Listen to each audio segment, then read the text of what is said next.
part of the SHIPIT Nation community. I enjoy the Discord.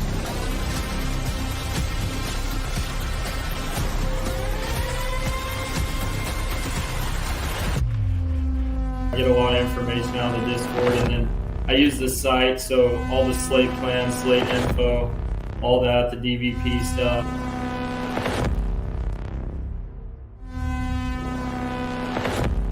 I would say join a site because they do help and you get all the information and it saves you so much time.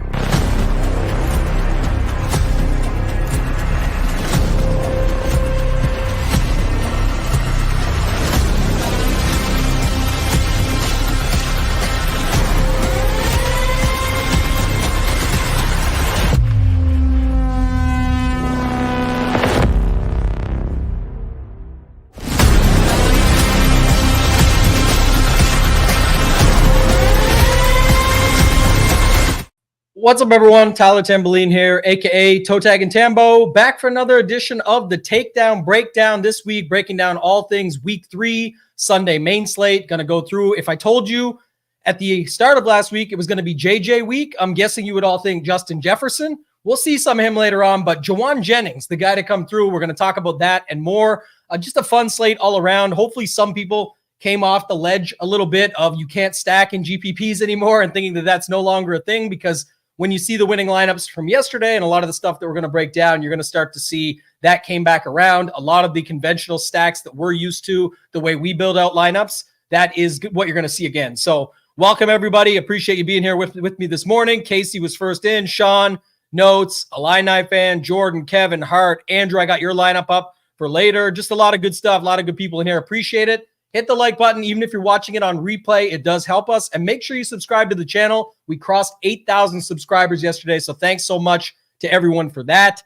Probably be a shorter show today just because it's a solo booth, so don't have to really spin it back and forth. But any questions you guys have, throw them into the chat. I'm right now going to bring up the perfect lineup from yesterday. We'll start there as we usually do and get right to it. All right, let's pull this up here now. Going to grab the comment section just if you guys have anything, but a very high scoring slate yesterday. So a couple different things we're seeing. Shout out to Paul, Romeo, B1, Colin, just lots of other people. Big Colts fan, everybody that's getting in here. Zach, appreciate you guys. We'll go through it, see what we can break down. We got some lineup reviews at the end, but just off the top, like I said, very high scoring. Big delta from the winning $20 Millie Maker. Last week, it was only 20 or 30 points. This week, 50 points. So just when we look through this and go back and try and plug some of our thoughts into it, maybe we can find that too. And then 49.3 was the optimal last week. So you left $700 on the table. Again, show you a couple of ways that if we spent the money, I know most setting it up and optimizers, especially in the big Millie Maker, are spending that 49.5, 49.6, 49.7 up to the top. Most people are maxing out their salary or spending the majority of it. So yeah, two Panthers. Kevin says Malik Neighbors, just absolutely insane. So good right now. We'll see him on Thursday Night Football.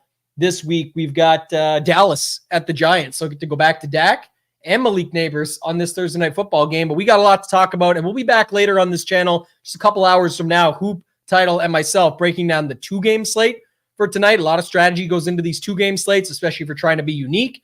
And then we'll be breaking down the featured showdown slate, which is Washington at Cincinnati. And the breakdown on that is simple. It's just there's 45 minutes, I believe. They did them apart. So we're going to set it up to focus on the feature game, 200K. Up top, but we'll get to that when we get there.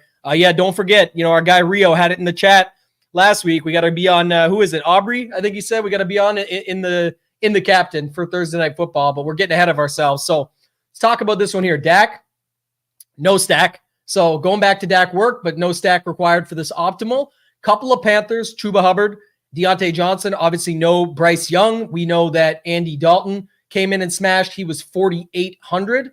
So $1,800 there that you can work with. I'll go to that in a second.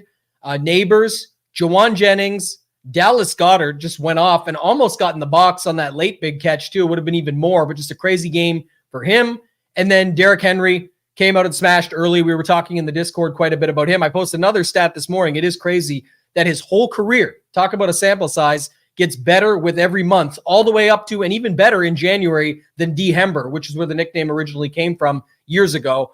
Packers D going up against Will Levis just continues to play well. That Packers D is super solid. So looking for a team that was sort of in the range of some of the chalk that we know is good and that there's going to be opportunities. We knew this with Levis. He's going to throw some picks. He's going to throw some touchdowns, maybe, whatever it might be, but more picks than touchdowns. So good game for the Packers there with 21, but we got $700 to work with. So just to break this down quickly, don't think there's anything wrong with this lineup at all, but obviously this could have been Lamb.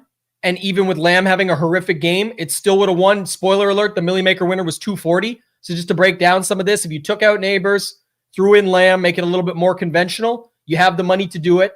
And you'd have to, take down Dak. First off, my move was going to be take Dak down to Andy Dalton with $1,800 plus the money left over, because then you'd have Chuba Hubbard, Deontay in with Andy Dalton for the check downs, for the guy that he could pair up with that we were looking at yesterday. Use that money to buy Malik Neighbors up to Lamb. When you don't have Dak, that could work, and you would still have enough points there. If you wanted to take Chuba Hubbard, go to just Andy Dalton. Don't play the running back with him, which we did see Darnold stacks with Aaron Jones. We saw some of these Andy Dalton with Chuba Hubbards, if you will. So there was other stacks that use this pairing, and you can do that. We talk about it in Shiptimizer over at the site all the time. One of the cool features with the team stacks is you can just turn off the running backs under the stack position under team stack, and then you can turn on who you would have that you would want your running back to pair up with the quarterback, where if it's like a Kyler and a James Conner, an Andy Dalton with the Chuba Hubbard would leave turned on. So there's lots of stuff that you can do with optimizers to make this stuff happen as well, but just makes sense there. But if you went down to Andy Dalton, made it a little bit more conventional with these two, you would have been able to buy up Neighbors to Lamb, still would have came through, even if Lamb didn't have a good game, which he didn't. You would have been able to move Chuba Hubbard up to either Kamara, who didn't have a great game either, but would have been a secondary stack with Dallas Goedert, or you would have been able to move him to Kyron Williams, who would have been a secondary stack and done just as well or better with Jawan Jennings and still had these scores. So even with the optimal, with the money left over, moving down to Andy Dalton, with making sense when you already have two Panthers in there, you would have been able to find something a little bit more conventional with a main stack with Dalton, Hubbard, Johnson, secondary stack with Saquon Barkley, Dallas Goedert, and then you could have put Kamara in here once you went to Dalton, or you could have just done the two Philly guys, the two Carolina guys, and then got Kyron Williams in here with Jawan Jennings. The rest can all sort of stay the same, but I just wanted to show that off. A couple different ways that you could do it. And like I said, even if you went to Andy Dalton and just moved Neighbors up to Lamb, well, you wouldn't have, got a good score like Neighbors from Lamb. You would have still beat the winning lineup in the $20, had a secondary stack of Derrick Henry with Lamb, Andy Dalton with Hubbard and Johnson, and Saquon with Dallas Goedert. You still would have had a stack and everything in there that made sense. So either way, long story short, stacking came back. The stacks are back. So you can see that. Let's go look at the $20 Millie Maker winner, and this is the one that's fully updated. Congrats to Bruce Leroy Green 33. This was the lineup, 240.14 points. So let's just see if I can pop this up even a little bit bigger. No, it's not going to do it. So we'll leave it here at this. But his lineup was a Sam Darnold build, Darnold, Jefferson, and Aaron Jones. No run back on Houston. Secondary stack, Kyron Williams with Jawan Jennings. Used Deontay Johnson, used Zach Charbonnet, used Dallas Goedert, and then got the Tampa Bay defense in, which was pretty owned. Still left $300, so kind of the conventional fit that we talked about, using 49.5 up to 50K and spending it. No bring back has been a common theme. We've talked about that since last year. So, that's still alive and well. That's working. You don't need that. And you don't need to stack up your running back and DST. You obviously could, but you don't need to. So just to note it there, trying to find $200, I'm not exactly sure what it would be because you would need a little bit more. I was thinking like going to the Seattle D with Charbonnet. If you were trying to get that running back DST in, you'd have to lose another $500 somewhere else, or $200 in this case, because you have 300 left on the table. So either way, nice lineup, but the stacking's back. Putting in a running back with that definitely makes sense in some cases. In this, it could with Darnold and the cost all being so cheap. I think that is one thing I'll stop on and pause. Just, noting that when you are doing the running back stack in there, you kind of have to look at it like a combination, because even if Darnold could have got 30 points yesterday, more of them go to Jefferson. So he gets more. Darnold gets more, it pulls from Aaron Jones, but you're still kind of manning the end zone or the red zone, right? Whenever you're getting in there. If you're red zone, end zone coverage, having Darnold, Jefferson, and the main running back, not a bad combination when you're getting it up to, the red zone or the end zone. So I think that's kind of how you got to look at that. And it makes more sense when the pricing is like this. When you're doing a Hurts, let's say AJ Brown's healthy, but even give it a Devontae Smith, who unfortunately got injured yesterday. But let's say Hurts, and you go to Barkley and Devontae Smith. Well, now you need a lot more, right? Now you need a lot more stuff to go your way because the pricing is up there. So their 25 to 30 points is kind of what they need to do anyway. And that's, not a ceiling for them. They obviously have more in the tank, but it is a setup where it's like, okay, I need a lot from just these guys. So it makes it a little bit more challenging at times to make it work. So when you're seeing these stacks with Dalton and Chuba Hubbard, that's 10 grand, 4,852, I believe it was for those two. So I'm not sure if this one had it, but yeah, 4,800 was for sure. Is there a Chuba Hubbard up here somewhere that I can just get a quick look? Or I guess back to this, what was he? Yeah, 5,200. So 10 grand for the two of them. That's why I always talk about those combo packs, because if you're looking at it that way, you can kind of set it up there. Let's see what the chat said. Some of this stuff. Playing the defense seems so obvious in retrospect. That's what these shows are for, even though that is results oriented. Now we did talk about it in advance, and it is to look back and to see, okay, at least I'm getting opportunities for it to make sense. Garbage time work. I mean, this is definitely what makes sense for Dak and makes him scary. Look at what he did in one quarter. That's certainly something that you can see happen there. Too much Ayuk. That's going to be a theme of today. So, Ricky Pearsall in there. I'll see that. What else do we got? Dallas Goedert, special total yards day. This would definitely be similar, though, to the concept of nobody was on Goddard, 5.9%. You won't find one in the top, so I won't be able to find it now, but the ownership much higher on Devontae Smith, where it's just assumed that it's going to be him, but you can just move to the tight end spot where we often just will write it off completely. I'll show you a lineup later. We're going to review a lineup later here by G Burn 4, 225 points with a 0 at tight end. So just to say it, like we always talk about the onesie position with tight end and 2-game slates like tonight, another spot, Kincaid, the money people will have it. You can just burn that. You can put a Brenton Strange, who will be popular because there's no Ingram. You can put a Gesicki in there. It'll be spread out somewhat, but I'm just saying it's also, you can kind of burn the position if you just think there's such a higher ceiling somewhere else. And in that case, that was the possibility here. But I think a lot of the stuff yesterday was that most lineups had Kamara and Goddard as the secondary stack. If going there, it really made sense on paper because Goddard was a natural pivot or leverage play. It was a leverage play, not a pivot, because he's not pivoting off Devontae Smith. You're leveraging the ownership on Devontae Smith by moving to another guy on the team at low to no ownership at a position you have to put at least one anyway.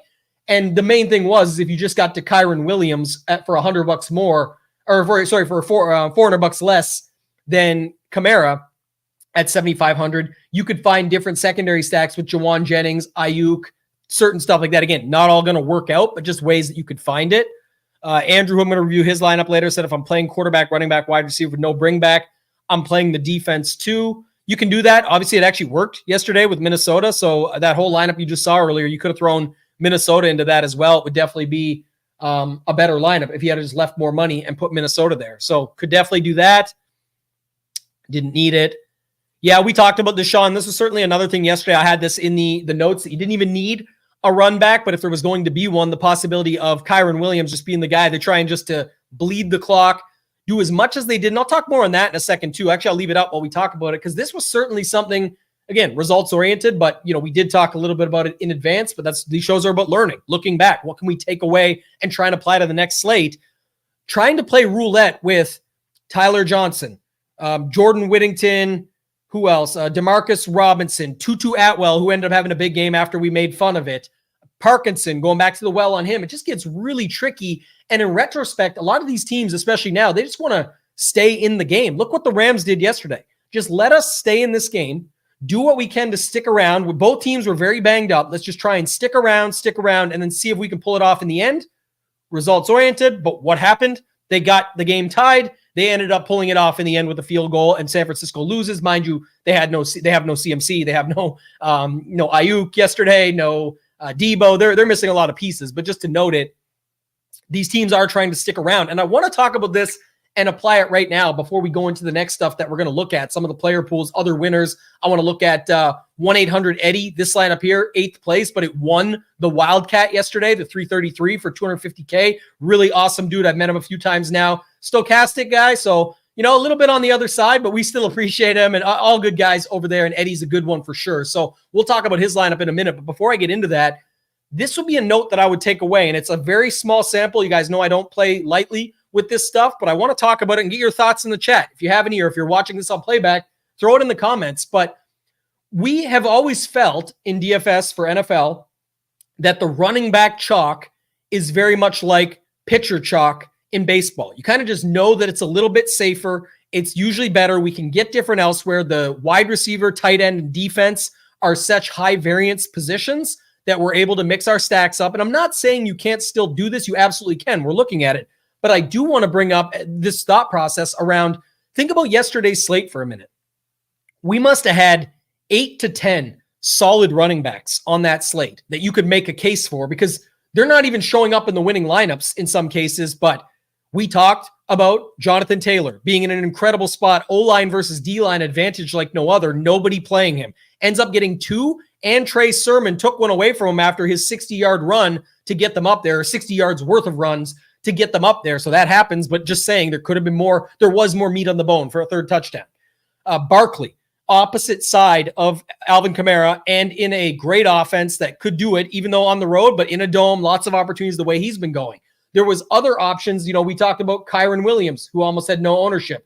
Aaron Jones at home against the opposite side of Cam Akers. So there was just so many running backs, but yet Cam Akers, Charbonnet, Mason, you just have to play those 3. I'm not going to go back on that because we know why they were so good. Look at Mason's props. We looked him up yesterday. He did not come through. If you didn't like it, you could have just faded him in DFS and bet the under props. However you wanted to do it, there was plenty of ways to get after it. But just to note, if we know these passing touchdowns are down and we know these defenses are getting more optimal and more strong, it's like, is the chalk as good? It probably still is on paper. You can still play it. You can still get different with stacks. You can still get different with wide receivers, tight ends, defenses, etc. Quarterback always gets spread out, leading to the stacks getting spread out. But my main point would be, you got to start considering some of these other running backs anyway, because they have huge ceilings. We talked yesterday about how hard it is to find 25 to 30 point performances on these slates. Well, that's kind of where they're at. And that's how you can set your lineups up, where you're still going to have a stack in there. You're still going to have a different defense, whatever it might be. But I do think we need to consider that a little bit more when looking at these running backs and just being super safe with them, especially in these large field tournaments. Look at this, a 3%er, 3 running back was going to be popular yesterday. It still came through, but with a 3%er and a 2.8%er. So little things like that. And it's not like they were in bad spots. I mean, Kyron Williams at home with no wide receivers in check. He could have just got a bunch of work. He did. Aaron Jones at home, opposite side of Akers in Minnesota. You could pair him with the D. There was plenty of ways to play him. Crushed it at 3%. Jonathan Taylor, Saquon Barkley, no ownership to either of those guys. Crushed it. That's the result. But now we're talking about the process. That's what I'm saying. So let's see what Ben says here. With passing TDs down, which was kind of what I was just hinting at, would that make you more likely to go cheap quarterback with the top guys not getting clear? I'm kind of talking about this in general. Yes. First of all, the cheaper the pricing is just adjusted right now so that you're seeing these the quarterbacks can all, like Sam Darnold showing up on the winner is not a surprise. What did he have? 18 and 21 the first 2 weeks, or 17 and 21? My point would be, it's like, he's Sam Darnold. He's not Jalen Hurts, but the price, that's kind of built into the price. He's still an NFL quarterback attached to a really good receiver that can drag him along, and didn't even do so. That's 2 weeks now out of 3 where Justin Jefferson has started hot early and then kind of fizzled out. And we've talked about that in the past of higher priced wide receivers not fully coming through. But just to note, I don't think it's as much as the passing TDs down as much as the game that we play on that point, where these cheaper quarterbacks, they still get the same 4 quarters. They still have top tier receivers. They still get good matchups. Some cases they're against very bad teams. To me, that's just perfect. Like that's what you want anyway. We're playing a salary-based game. If I can get 23 from him, but I only think Hurts is going to give me 25, 27 in that range, I'm playing Sam Darnold all day. And how's he going to get there? It's going to be likely through Jefferson, Naylor, who again did good, but then disappointed. He could have had a second touchdown, did not come through. But other ways to pair it up. But my take is on the running back. But this is what we're saying. So Illini fan chimes it in here. Running back chalk is still solid. It is. I'm just saying you still got to go outside the box somewhere And we've seen it now for 3 weeks that it's certainly been the case where these teams are just running the ball, checking it down more, all of these factors. I just don't know why all these running backs are coming in at 1% and 2%, 3%. There should be a different delta between them. In cash games, contest selection matters. You should be building for the tournaments that you're in. But there was lots of situations where there was tons of good running backs yesterday. We all knew it, yet everybody still let them come in, myself included in some cases, at 5% and under. Didn't get enough, didn't see the secondary stacks before they happened, didn't get them in there. Like Jawan Jennings is 14%. He was not sneaky on this slate. We'll show in the projections later when I go there. Go back to our players. These projections are from yesterday. If you go here, 9/22, our last update before secondary lock, and you go here, go to wide receiver, sort it by value, and Jennings, our number one value wide receiver. So it's not a surprise. We projected him for 12.42% ownership. He ended up coming in the $20 at 14. This is all legitimate stuff. We're on top of it. We're checking in on it. We know what's going on. I'm saying, but then how many people cut that in half? It's more than half. But how many people cut it down by playing Kyren Williams? Obviously not very many. Only 2.8% of a 200,000 person field did it. So little things like that, you got to keep in mind when you're going to it. But, even in the Mega Milli, 19%, you can see how you got there with them. The other thing was contest selection matters. Like I said earlier, in the higher dollar, smaller field stuff, a lot of people have caught on to this theme now, and I've talked about it for years, but combo packs. People joke about it all the time. Think I'm talking about Popeye's chicken, going and buying a 6-piece of chicken. No, the combo pack in DFS is putting 2 players together or more. You could do a trio pack, whatever you want to call it, a 3-piece. But the setup is simple. Jennings is 41, and Ayuk is, what was he yesterday, 62? Again, you're paying like 10 grand for this combo. It could have easily yesterday been Ayuk having 2 touchdowns and Jennings having 1 and still sort of needing that the way it sets up. It just depends because you can just spread the points out on what these lineups have. Like Jefferson at 20 with 49 here, all that salary you pick up at a $6,200 guy with what did he end with? Someone tell me in the chat. What did Ayuk end up with? I don't think I'll find anybody up here with them. Oh, there he is right there. 9.8. Here's a prime example. Petty theft. One of the best DFS players out there, especially when it comes to NBA, but been doing it in NFL too, just bringing it back together. Here's an example. He's got the combo pack. He doesn't even have anything related to this game. He's got Kyren Williams, but I'm saying as far as Brock Purdy goes, nothing. He doesn't need him. He's just playing 2 guys, and he's going to take the points that he can get. If it's spread out, it didn't matter. So these combo packs, especially in higher dollar, smaller field, have become more and more popular because people are just saying, somebody's getting them. They're missing 3 dudes, CMC, Debo, and Ayuk. Why can't I just play these 2 and just average it out? Who can? Like, no one would say shit about this Jennings day if it was, 30 and 30. They would have said that's nuts. You know what I mean? The points still came the same way. You still didn't get these points get spread the same way, whether you got Purdy here or not. Those points were scored. These yards and touchdowns could have went to Ayuk, 30-30. And it still would have been huge for Jennings and people be talking about it, but I'm just saying it's a combo pack. You got to think about this. When you had Dalton with Deontay Johnson, it's another one. Dalton with Chuba Hubbard. Chuba Hubbard with Johnson is a combo pack. There's other ways you can use it that you can get these guys in there where you don't necessarily need to have the quarterback with it. So keep that in mind when you're moving forward. That's certainly something I wanted to comment on.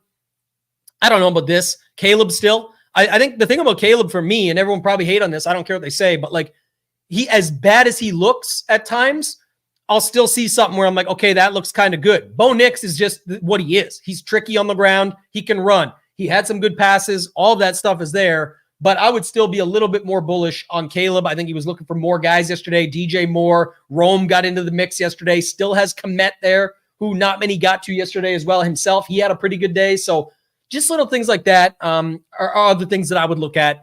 They throw the ball a little bit more. Yeah, good call by Andrew here. They definitely throw it a little bit more over there. So, yeah, I just, versus having the other guys on Denver, Sutton and them, Drew Reynolds, those guys, I just think, Chicago, I would be a little bit more bullish on if picking one.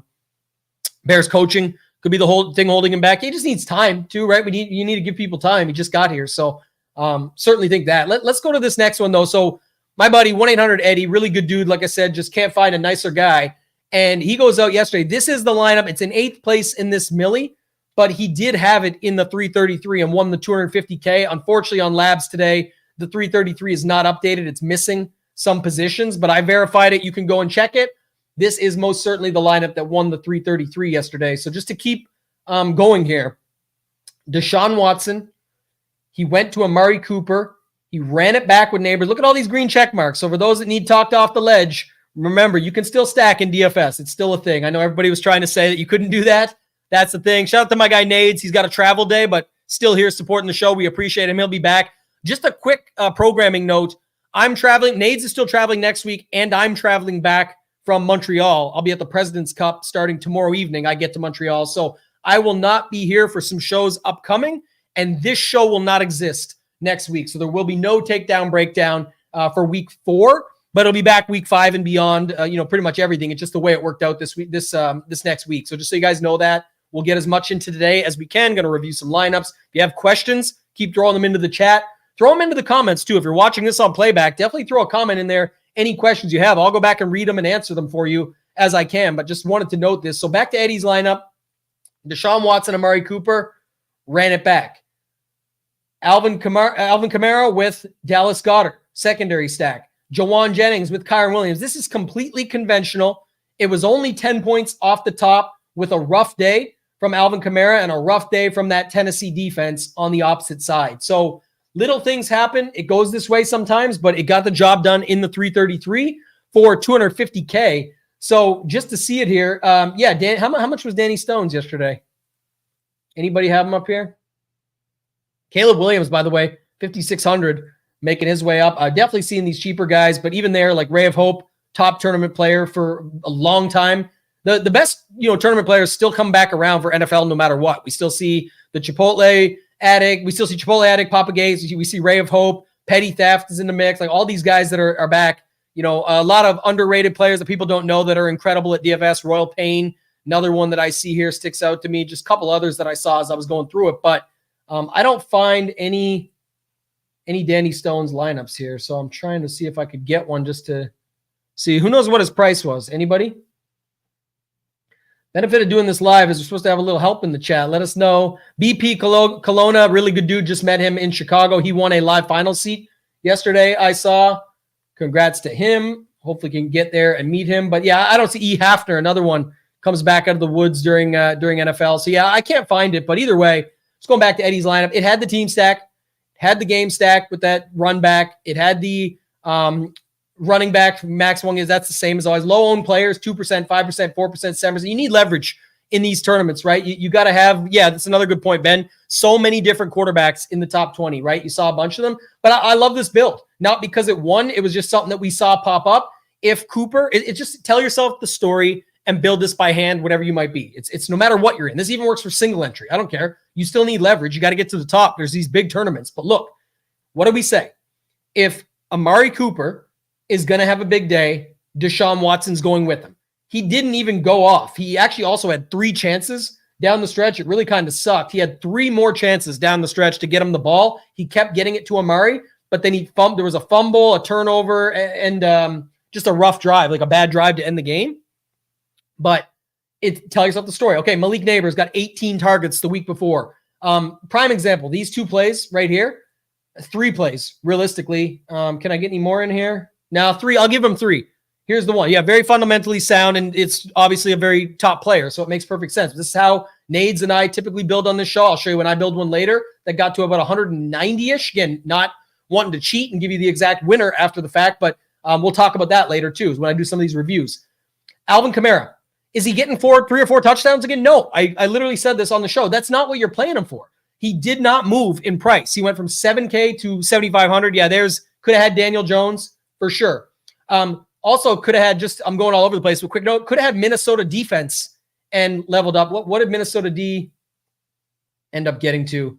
13 goes up 10 more, 239. It would have been a bad beat in the Millie Maker, but it would have been a 450K day plus for him instead of that. And then if he had went to Jones, yeah, sure. But again, all that's hindsight. You can look at it, but definitely a note for sure for second place.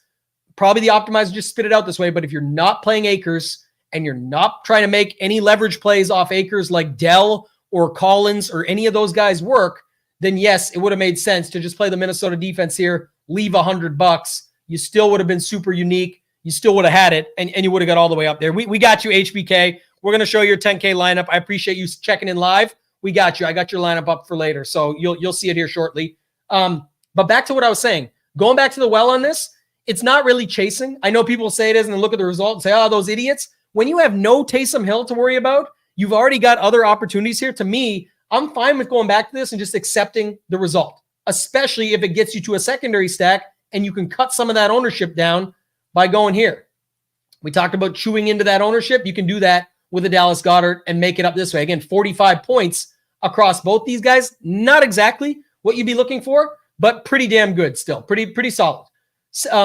Back to the well on Charbonnet. He ended up being good for his price, but the guy had 95% of the carries the week before, 14 carries, 5 targets or something like that. Again, you're not really chasing. It's still a good spot. You're at home against a banged up Miami. Really got no problem with this. That one makes perfect sense. And Neighbors, are we expecting 18 targets again? No, but it doesn't matter. He's still only 6,400. What if he gets 12 targets? Still pretty damn good game and can have an even better game if he does the crazy things that he does. So all this very sound, extremely nice lineup overall.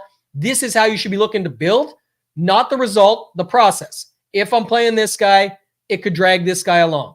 If they're doing stuff through the air, maybe he doesn't get 18 targets, but he should get some. I feel very good about this chalk running back. If he's having a good game, maybe it's Dallas Goedert, and I also can't really afford. I'm kind of going off of Devontae Smith at 6,900, so I'm going to these guys. I'm going to be fine with it there. If I can't get to Ayuk or Mason, yeah, he'll come in with 14%, but he's still not Ayuk ownership, and he's still not Mason ownership. I'm already 3, 7, 4, 2, 5. I'm fine with that. And even if I want to chop this down a little bit, chop it down a little bit, run Kyron Williams here as the secondary stack with that. I mean, this is all very sound. And like I said, if you weren't playing Akers and you're hand building this, maybe you land on Minnesota. I'm sure this came from the optimizer with its 150 builds, but just to note it, that's kind of the setup of this. So yeah, Joe, you had a good week there too. I don't know if I'll get to yours, but I think you tagged one on there to show. I only have so many that I can pull up, and some key pieces I wanted to point out are the ones that I did pull up. So either way, quick breakdown on those two lineups. Just wanted you guys to see. I didn't know that Labs was not working today for all the other stuff. We really don't know that till we log on. So tried to have as much prep for you as possible, but you'll see 220 and 230, not even close. There was still plenty more points to find out there. The big takeaway was the running backs. Tons of chalk running backs not needed. And I'm not saying that's going to be a constant. It's a small sample. I'm saying to me, what makes sense from a small sample is what I think is going to be a bigger sample that we're going to see. You're trying to see things before they happen. The NFL and the passing touchdowns are down. I suspect that's going to be continuing. I don't think these defenses are going to go away from what they're doing. And I don't think these teams are going to go away from what they're doing. The best way to stay in the game right now is to run the ball more, check it down more, run the clock more, keep the score down, especially when you have a worse team against a better team, and give yourself an opportunity to be there at the end, a la the Rams yesterday, who just tried to stay in the game with their own injury issues and then go from there. So let's see if I can find anything else here. The chat just asked. Derrick Henry was 9.1%. So it was asked what he was. Again, under 10%. That's fine. 3% here. Look at this lineup. Again, petty thefts, going back to it. But man, 1, 2, 3, 4, 5. Probably thought he was getting 6 to 7 plays under 10% in this lineup, and still pretty close. 10 on the dot, under just by a hair. But I mean, this lineup, another good one.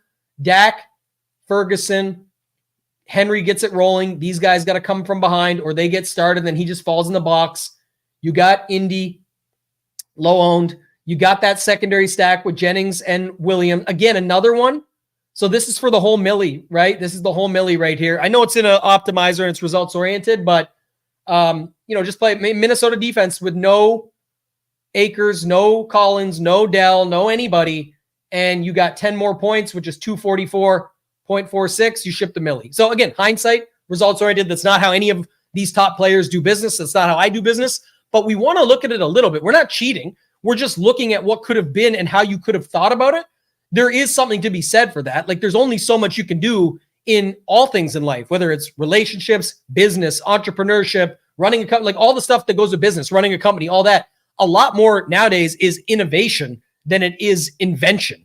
And that's kind of what we're looking at here is how can we do things differently for the future? How can we build? What are some takeaways? Well, if you're not playing any Houston guy and you know Akers is the chalk of the chalk in this thing, I don't think we'll be able to find an Akers lineup. Maybe. Let me try here real quick. I'll just keep, let me see. I mean, he was so owned, he's got to be somewhere, right? Get lucky one time here. It's like roulette. Like the chat can just guess how many lineups would I have to click to find an Akers lineup.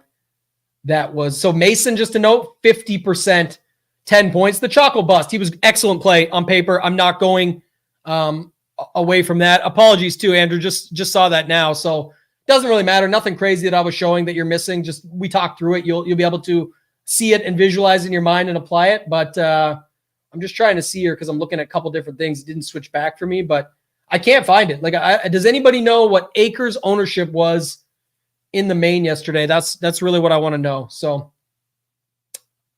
blasted ahead a couple more.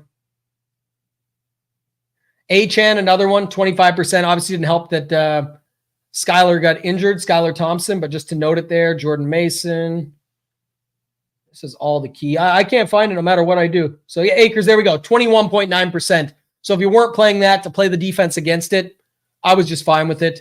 Let's go back. Let's go to these reviews now. Again, if you guys have more questions, Adam's in here right now, says, I didn't take advantage of some swaps, cost me, but on to this week. Well, we'll start with one of his lineups. So A-Teal, Sin member over there at SHIPIT Nation. So love to see the logo up top, but this is a pretty common build. I think a lot of us were onto at least yesterday. Yeah, apologies to Eli. I didn't have it up there, but anything I talked about, you can apply the theory of. It's not like you had to see the screen for it. It was just to give you a concept of what people were doing. And so either way, hopefully you can take something away from that and give you ideas. Some people do just listen to this on a podcast as well, so you can do that as well. But yeah, Brock Purdy, Jennings, Ayuk, I see no run back, Barkley, Chan to JSN. I definitely liked that.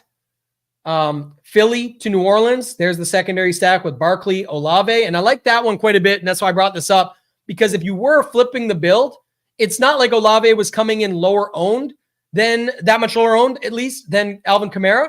But if you're flipping off Kamara to him, it just makes perfect sense to have one of Shaheed or Olave over here, because you're already cutting into it so much with a 7% Barkley in this tournament that you're in. So I think this was in the big guy. I'm pretty sure. Look at the payout, 875, first 1250. That should be back this week, by the way, with 2,500 members in it. So sorry,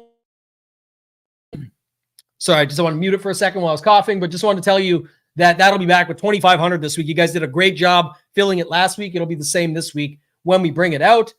Ferguson was just a plug and play. You know, I don't know if you had the $100, maybe ATL, if you can let me know, was this a max salary? I'm not going to calculate it all in my head, but really good score, really sound build.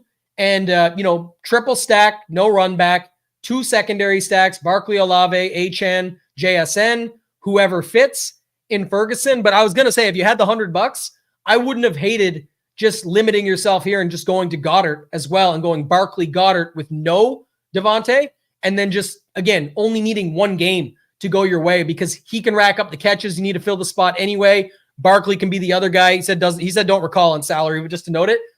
I know it's results oriented. It's not that. It's more just saying if you wanted to cut it down more, the way you built was how we always build. You built it around, let's build it like a parlay where I need less things to go my way. You correlated 3 guys, 2 with Purdy, secondary stack. There's basically 3 games you need to go your way. A one-off in Ferguson. And the thing about again, going back to this Minnesota defense thing, when you have no Akers, you have none of these Houston guys that you were trying to leverage Akers with, it's not even really in the parlay.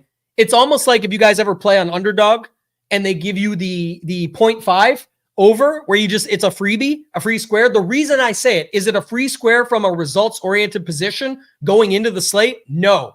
But the way I view it and the way I think about it is I'm just plugging that in. That's why when I looked at those lineups earlier, I know they're made in an optimizer because Petty Theft and 1-800-EDDIE are playing mass entry. So I get it. I'm just saying when you're looking over your stuff and you have the ability, if you're playing, 20 or less lineups, 10 or less lineups, single entry 3 max, you definitely have the ability. Is it a free square for the result I'm about to receive? Absolutely not. There's no freebies. But if I already have the lineup that makes perfect sense on paper and I'm not playing Akers and I'm not playing anybody else, it's just a plug and play at that point to me. I'm just plugging that in because it fits perfectly. I see the position here. I understand it. And I just know that it completes the build. I'm already not on that side. So it's not that you get a free square where it's going to be automatic like the underdog 0.5 rushing yards for Saquon Barkley. Obviously, he's going to score that. It's that in your roster construction of free squares, none of this shit is free. You still need these three to come through. You see that? Again, you need this score to come through, but if you've already built out your lineup and most people are landing on defense last, just plug it in and move on. Whatever happens, happens, but it makes perfect sense. That's what I'm trying to get across to you guys. That's the point that I would like to make. All right, let's go back to Andrew, who warned me that I was showing the wrong screen, making sure I'm showing the right screen now. Again, not looking at it just because 193 points, but looking at it because of off the content, the way it was built, some of the stuff. Another lineup was 0 out of Dulcich there with 2% owned, 0 points, whatever. But it's fine because if you're just burying one position, I think it's fine to bury it at tight end and at a very cheap price tag of $2,900. It's not. I talked about this on the show yesterday, and it's a prime example. Goddard ended up being great, but outside of Goddard, there wasn't too much. Kmet at 0.1%. Nobody played him. So yes, he made sense. If you got to your Caleb Williams lineups with Keenan Allen out, he made sense. All of these factors that made him useful. Just 1 second. Sorry, guys. Just seeing about this update real quick. All right, we're good. Just getting an update on the listener league. So it should be out soon, 2,500. That'll be in the Ship It Nation Discord first. But let's go back to it. So Purdy, Jennings, nobody else, no run back. Secondary stack of Godwin, Dulcich. I like that one. Talked about it on the show. Definitely think that's solid. Achane, Taylor, Barkley. So what he did is he went with 3 top-tier running backs here. So flip the build. This is what you could definitely do here. So flip the build. Went to the 3 top-tier running backs that we talked about. Barkley, Taylor specifically in really good spots. Thought Achane was solid as well. Did you have money left? Can you talk about that, Andrew? He says, could have done the San Fran tight end, but don't like the quad stack. I'm going to talk about this in a second, actually. I'll leave that one up. Did you have any money left is the question. Robinson was the run back. That's true as well. Sorry. Yes, I did see that now. So 1, 2, 3. But now you're talking about you didn't like the quad stack. Yeah, I would have been actually fine with that. You could have went to Sobert here, or Eric, whatever his name is, Sobert, Saubert, played him here and been just fine and use that money elsewhere if you wanted to. $200 left as well. The other thing could have been if you want to overstack it and you want to play Robinson with Kyron Williams. But overall on paper, again, just a sound build. The only reason I ask, though, is because I think you could have also went like Sobert here, Kyron Williams here, and maybe been able to get, I don't know if you could have got DJ Moore across from him or Rome or something like that, or Shaheed off of Barkley if you're not playing Kamara. I mean, I think you definitely could have got a little further this one, but again, not to discourage it. It's built sound. I love that you flipped the build, and if you weren't going to Mason or Ayuk, it's for Jennings, but it's also to get you to a running back trio that nobody has. Nobody's playing 7%, 2%, and yes, they're playing Achane, but not many people are playing these 3 top-tier running backs in one lineup. So solid build. I liked that about this one. That's why I wanted to bring yours up, was that you flipped the build from where everybody else was pretty much capped out at 7,500 with Kamara, and then had different versions of this. They might have had Achane, but they had they had at least one other chalky running back in there for the most part, and using Akers, you went all the way up and were able to still find stuff that made sense. You really got unlucky on Robinson. I mean, he had a couple opportunities there for sure. Dulcich was just plug and play. I mean, you just weren't getting there with that one. And Achane, obviously the injury and stuff. But I don't think this one was ever, again, anything can happen. I just don't think it was getting to the winner's circle or the shipper's square, as we say. But it could have. I mean, the way it was built, it definitely could have. I'm just saying it didn't. But I like this secondary stack here with Dulcich and Godwin, hoping that they just get a bunch of targets. He can find the end zone, waste the tight end spot. I mean, I really like the build. Very, very sound build. Great score overall. Brought this one up earlier. This was really the reason I brought this up. G-Burn 4. This was 225.96 with the 0. We just saw 240 take down the Millie Maker. So again, opportunity. But this is just to show, and obviously Lamb really hurt his feelings, but this is just to show how perfect you need to actually be. Obviously, contest selection is important, which I got more on in a second here. And the show is going to go as long as it was supposed to today. So that's fine. I'm good talking about it. I feel like we're on some good stuff here. If you guys are watching and you like this stuff, I appreciate it. All I ask, hit the like button. It takes literally 2 seconds. Even if you're watching it on playback, you just tap the like button. It's easy to do. And then subscribe. If you like more content like this, we got a lot more coming. It's all free here on this channel. So just subscribe to the channel. A lot of people think they're subscribed, but if you see the word subscribe or if you see the option to subscribe, well, you may see the show in your recent shows or your upcoming shows. That's just because the algorithm knows you watch these. Make sure you subscribe so you get the actual notifications, or just help us out if you're not turning notifications on. All right, Prescott, Lamb, Henry. So a little trio spot there. The secondary stack that came to be needed at really low ownership with Kyron in there, but Juwan Jennings, Kyron Williams, Minnesota D, if not playing any Houston guys, the theme of what we already talked about there. Jonathan Taylor, just nobody playing him for some reason at home with one of the best O-lines, the secondary stack with Rome. So again, just getting these, alternative secondary stacks that on paper make so much sense. Taylor, nobody's playing. He had, I think, literally the best O-line versus D-line matchup, which is early in the season, but Indy's always sort of had that, and they've been using him. I mean, he's been fine. He can definitely be one of the guys that puts up 25 to 30. We talked about this on the show yesterday. Couldn't hammer it home enough. Our guy, Scarface, had it in the value report over on the site. I'm going to see if it's still up, and I can pull it up over here. Let's see. Value play of the day was Rome. So if you took that and put it together, now he was on Ayuk, there's always goods and bads, but you're taking little things and putting them together. And if you put that together with the Jonathan Taylor talk, that one made a lot of sense. So Taylor, Rome, I like that one. Just needed Lamb to come through, really, and it could have been a much, much better day. What's crazy is I think, I don't have the exact money in front of me, but I think just showing how perfect you need to be and how close you can get. If he had went to it's like the optimal though. It would be Dak naked. Yeah, it just doesn't really work. But yeah, it's a tough one to get. I was gonna say you probably could have got to Olave and either Olave and Shaheed and Goddard and made up for the naked stack. But not many people are gonna play it naked. Maybe you could have got to Ferguson here and ran him to a New Orleans guy and been enough to win the Millie or something. But congrats to G-Burn for definitely something there. Let's go back to a couple of these quick questions, and I'm gonna do a couple more quick at the end. HBK's here. So I'm going to hit HBK as the last one. I'm going to delete another one that I was going to do because I want to talk about two concepts. When you talked about this, Andrew, I thought you were talking about a quad stack, and I'm not going to get to it on the show because Labs is broken down. But if you go to a lot of the qualifiers yesterday, we've talked about this a ton of times, strategy-wise.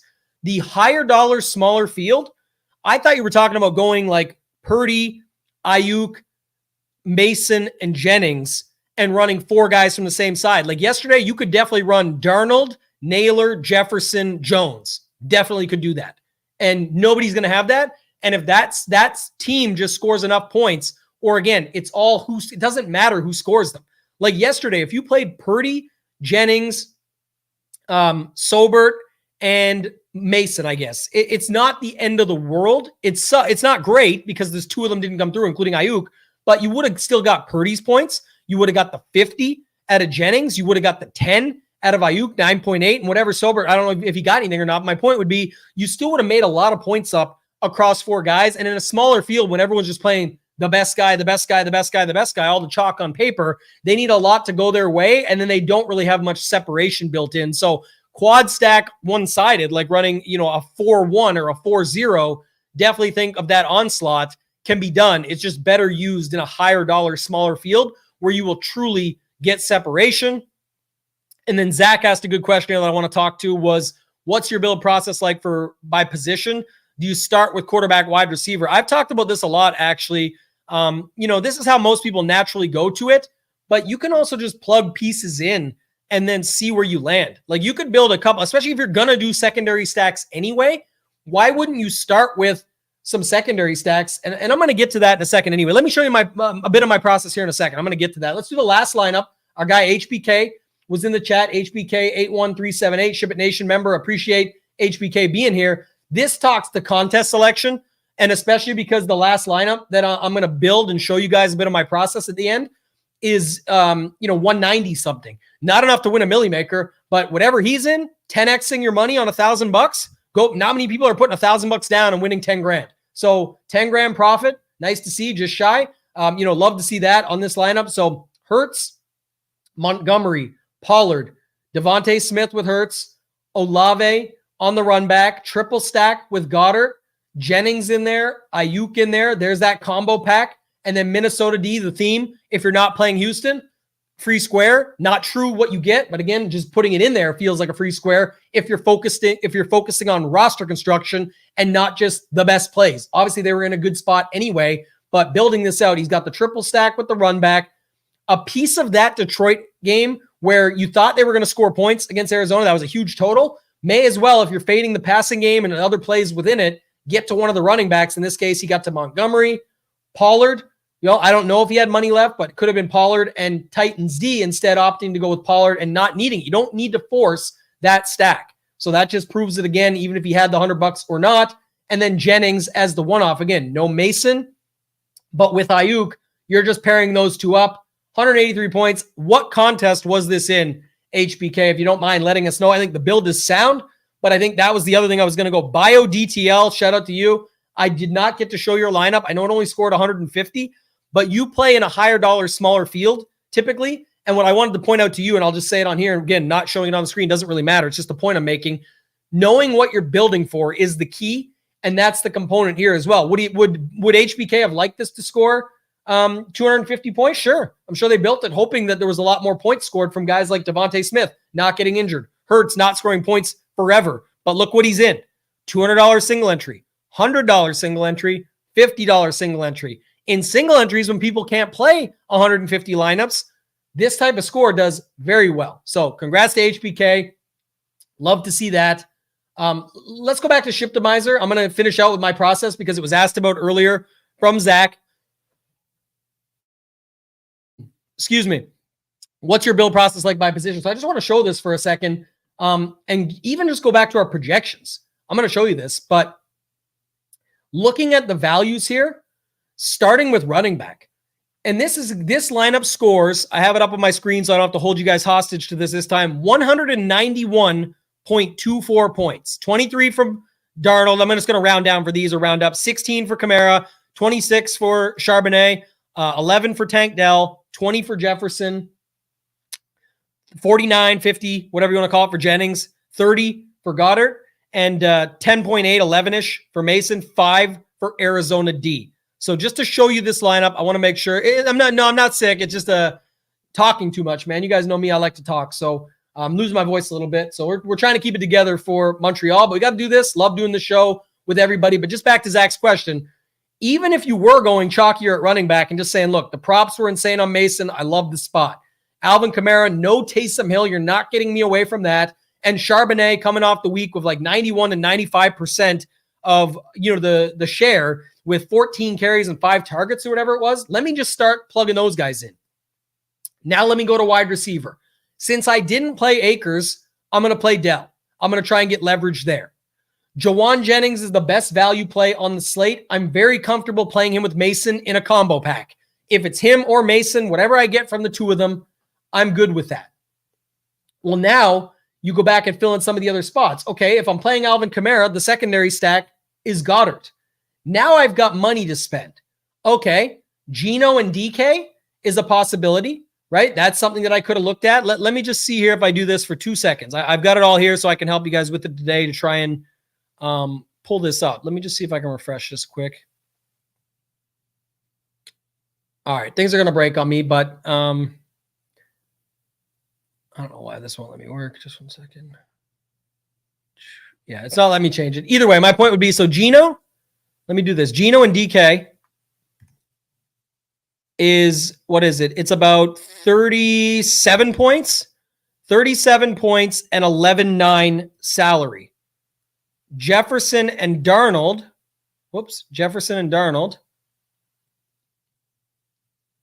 is 14-1, so it's a lot more. So you would have bumped your D. It wouldn't really have fit, so it doesn't matter. For the sake of this, I'm leaving what I had up on it anyway, but my point was going to be, when I go back and fit it in, I've got money to spend. So if I just go to Darnold, knowing that Jefferson is going to be right there, that I can scroll down, even though he's not popping as much, he's popping quite high for our expensive wide receiver. So if you flip this and go Lamb he's a little bit more, and maybe you get to Dak, but then you can't afford the D. So my point would really just be, you can just find these stacks, and I'll show you how I found it in a second. But then if you're not playing that Arizona-Detroit game, this is almost another combination, like how I talked about it earlier with just landing on Minnesota. If I'm not on the highest total game, then I'm just hoping that the defense shows up. Arizona worked for us the week before in a spot like this against the Rams. Why not just try them against Detroit? Did it work out? No, 5 points. But again, it just fills the position, man. Like the rest of my lineup, I love. It's Darnold to Jefferson. It's run back with Tank Dell. It's the combo pack I've talked about all day, and I'm fine with. It's a secondary stack with Kamara and Dallas Goedert in another big game that I'm focused on. And then I just rounded out with the Cardinals D. So let's go look at where I could have got this from. You go to the site. You go to the stack rankings on the site. Where's he at? Sam Darnold and Jefferson is here.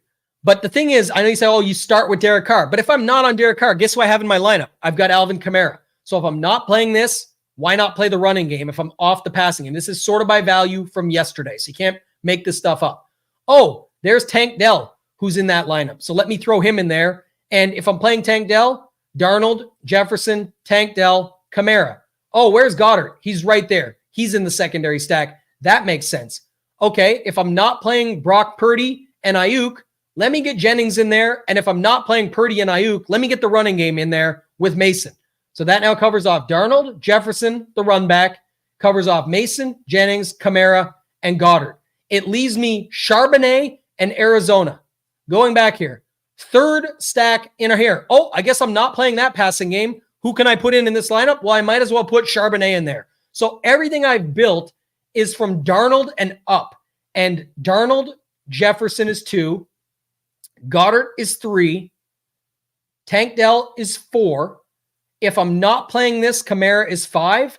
If I'm not playing this, Charbonnet is 6. And then who is the other one in there? 7 and 8 is Goddard, Jennings, Mason. Oh, if I'm not playing Mason Purdy is Mason. And then Goddard fits in, Jefferson and Darnold fit in. So the last piece is I land on the defense. Oh, Detroit is middle of the pack and way down the board. All right, I'll just play Arizona D against them. So essentially, so you guys can see that, you can find a way to get to these types of lineups. And I did not start with Darnold and Jefferson. So back to Zach's point, everyone just always assumes, well, we start there. Maybe a leak in your game. Use the other stuff. Find out what you like and want to put in, and then see what works. If you notice, Zach, and just to help, just answer your question, I looked at Geno and DK Metcalf first, even with Charbonnet in there, just trying to see. We talked yesterday how you could stack them all together, but it left me like $6,000 left, almost 5,500 for defense. Then you're sort of changing your whole rest of your lineup. So that's just a hand build, 1 to 3 max, quick way of showing you guys how we use this. We're trying to do this every week, but the stuff was on point yesterday. Like a lot of this stuff was in there. Olave had a big day. Tank Dell wasn't needed, so that just fit that lineup. But just to note it, Charbonnet had a good day. Jennings, huge day. Goddard, huge day. Bo Nix, no one really wanted to play this guy yesterday. He had an okay day. You could have used him. Just other stuff in here that you could have used. So a lot of good tools over at the site. We'll end it with that. If you guys go to shipitnation.com, click Join the Nation, go to Single Sport. Even if you just want to get them for football, it's way cheaper than the rest of the industry. It's much more affordable, but the value is the same. We added our About page. You guys can go check it out. Our mission is simple: to provide the most affordable and most valuable DFS content in the fantasy sports space. There's no premium shows. This would be a premium show on most sites. It's free over here, going absolutely through everything that we can show you guys about getting better. We put all of our core values. We're focused on success for you guys out there. We want hospitality to be a factor of what we do, making sure you guys are taken care of. We try and innovate. Talked about earlier, in running a business, innovation, especially in the DFS space, is key. A ton of passion for what we do. Even hopping on here on a Monday to talk about breaking down winning lineups from yesterday. Interaction, our Discord is the best in the business on the shows. You saw it today. We stay entirely interactive with you throughout, and trust, you can know we're putting our money behind it. We're transparent on everything, even business practices of upcoming things that we're doing with Shiptimizer and all that stuff. We're keeping all the community involved. So if you want to join, go back. It's easy to get in. We left all the early bird pricing on. You can get football for $54 a month. You can get it with Shiptimizer for just $64 a month. And that includes the optimizer that we were just looking at over here, where you can do all this stuff that we showed you. And if you want all the sports, NFL, PGA, MLB, MMA, CFB, NASCAR, NBA, NHL are just around the corner. Less than $100. You get all access plus Shiptimizer for all the sports that we carry, with more on the way that will be included as we go along. That's going to do it for this one, guys. 59 minutes and 46 seconds, kept it just under an hour. Thank you so much for watching. Smash the like and subscribe on the way out. Let's ship it.